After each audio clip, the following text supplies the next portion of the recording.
Bad news for Canelo Alvarez. Payday.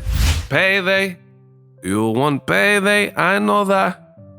Virgil Hunter says there's some slippage, and he gives Jermell Charlo a great chance to possibly upset Canelo.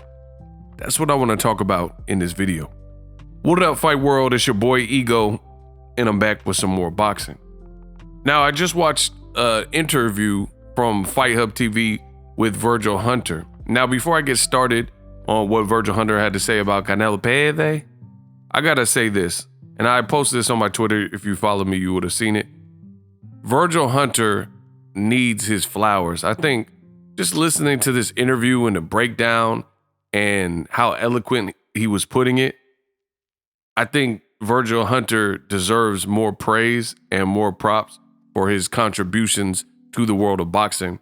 I feel like anytime the trainer conversation and the brilliant boxing minds are brought up, especially more recently, you don't really hear Virgil Hunter's name being brought up as much. And I think it's sad because I think he's very articulate and he breaks down things. He never gets too high or too low. He never starts yelling at the camera. You know, he's just real poised, and the stuff he says makes a lot of sense.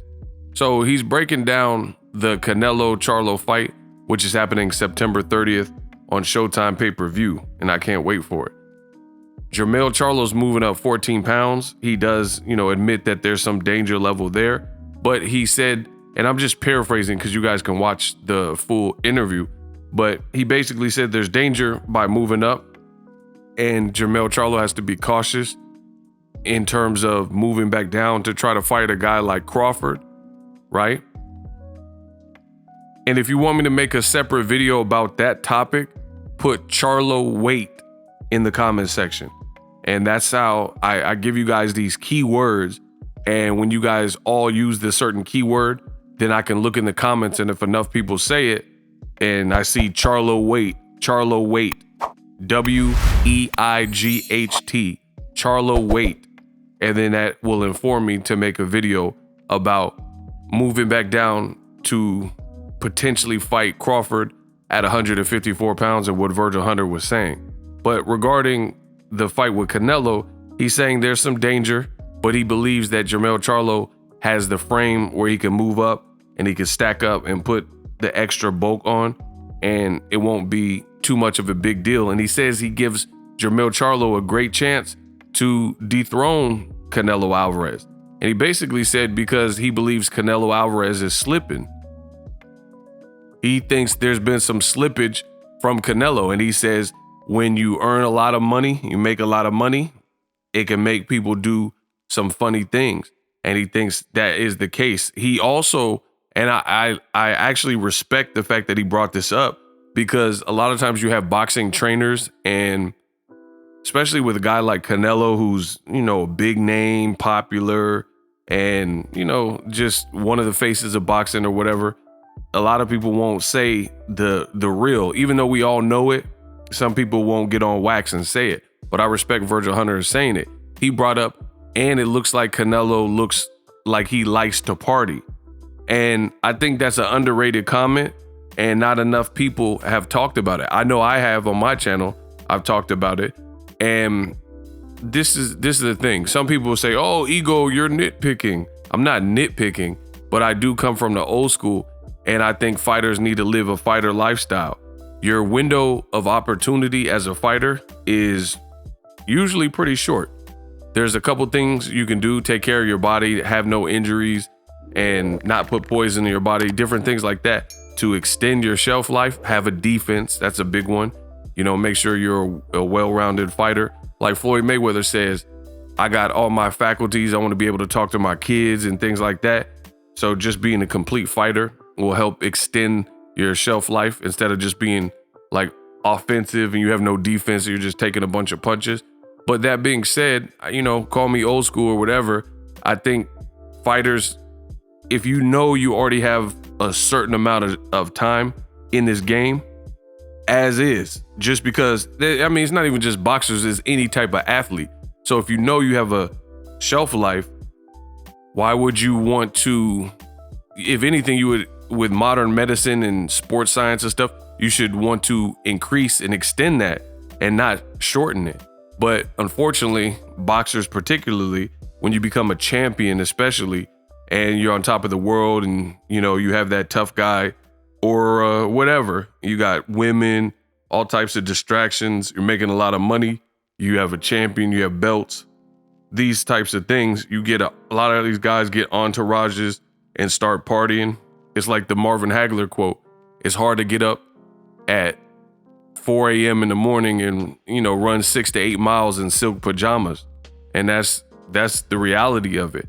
So I've always been against that. You know, some people say, oh, your ego, you're nitpicking. I'm not nitpicking. You know, fighters are free to do whatever they want. If they want to drink alcohol and do drugs and all that, that's them. I don't have to worry about it. I'm not drinking. I'm not, you know, putting drugs in my body, so it don't really hurt me. But for the fighter, it definitely does. And you usually see it. Those weight cuts, especially when fighters, if you notice, fighters when they're in their young 20s and maybe mid 20s, they can get away with a little bit more because, you know, you're still a young man and your metabolism's working for you on your side. Testosterone levels is high, et cetera, et cetera. So when you hit that 30 mark, you see all that extra sugar and yeast from beers and drinking and, you know, sugar from alcohol, all this type of stuff usually has its effect, and that weight is harder and harder to get up off you. So it's weird because Canelo Alvarez particularly, I didn't really know him for partying and, you know, kind of getting sloppy drunk and things like that. But in more recent years, and it could be with the tax bracket that he's in, maybe he just made so much money and, you know, got bored. But earlier in his career, I didn't see these videos, but now you can see videos where he's cussing people out or cussing on the microphone. Hey, let's party. Like, and he's clearly inebriated and clearly drunk and stuff. So I'm glad that Virgil Hunter brought that up because it's the reality of it. You know, days after he lost to Bivol, he was in Vegas still and he was gambling. You see some alcohol next to him. So it does look like that's a thing. And I'm not saying that Jermell Charlo doesn't drink or whatever. I don't know. But the reality is with Canelo Alvarez, you know, he's publicly showing, you know, I don't remember the last time Jermell Charlo was somewhere and he looked like he was inebriated and slurring his words and stuff like that. But we've seen that recently with Canelo Alvarez. So I thought that was a good point from Virgil Hunter. He's saying not only is there slippage, but that Canelo Alvarez is living kind of that party life. He's made so much money, and that's true. In addition to that, Canelo Alvarez has been pro since age 15, and he's now 33. So he's been a long time pro. He's had a lengthy career of 15 plus years. 15 plus 15 is 30, and he's over 30. So more than half of his life, basically, he's been a pro fighter. And that's a lot of miles on you. Like, even if you're winning, it's still wear and tear on your body, your ankles, your joints, your back, my neck and my back, right? And, you know, your knees and tendons. That's just a lot. Plus, you're getting punched in the face because it's a fight. So everybody gets hit. Interesting stuff, because I don't recall a time up until recently where so many people were advocating and almost in agreement that Canelo Alvarez is not looking the same. And I think fights like John Ryder, fights like Triple G, hey, no, guys, have Max, guys is big drama. And fights with Dimitri Bivol and even the Caleb Plant fight. It's like he's been on a little trend where it's looking like almost progressively getting worse. Like, would John Ryder really have survived with Canelo 10 years ago?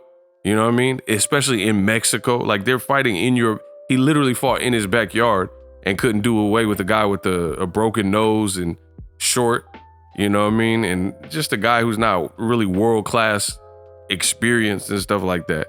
You know, he's more of a guy who's been fighting domestically, and I thought he lost to Danny Jacobs. So it'll be interesting. I'm not saying Canelo doesn't have a chance, but I do agree with Virgil Hunter. Charlo has some window of opportunity because there has been some slippage from Canelo Alvarez. Drop your thoughts in the comments section. Check out that interview. And YouTube will now show you some videos I've done that you may be interested. Make sure you get caught up. Subscribe to the channel. It's free. And I'm out.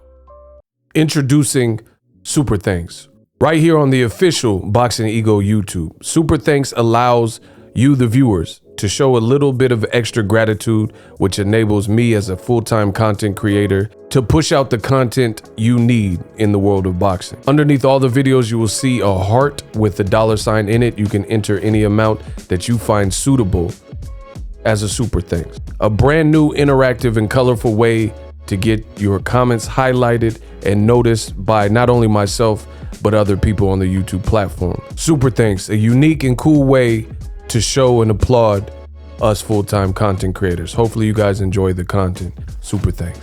The future is now. The Hibernation 5s by Kenichi Bear. Hybrid gaming and lifestyle headphones. Out of the box, you can connect to any console or PC. Bluetooth ready with a low latency USB adapter, color RGB, and extreme bass mode. The Hibernation 5s adjust to you. Whether you need a gaming, travel, gym, or lifestyle headphones, the Hibernations got you covered. The new Hibernation 5s, link in the description. Customize the way you hear the world.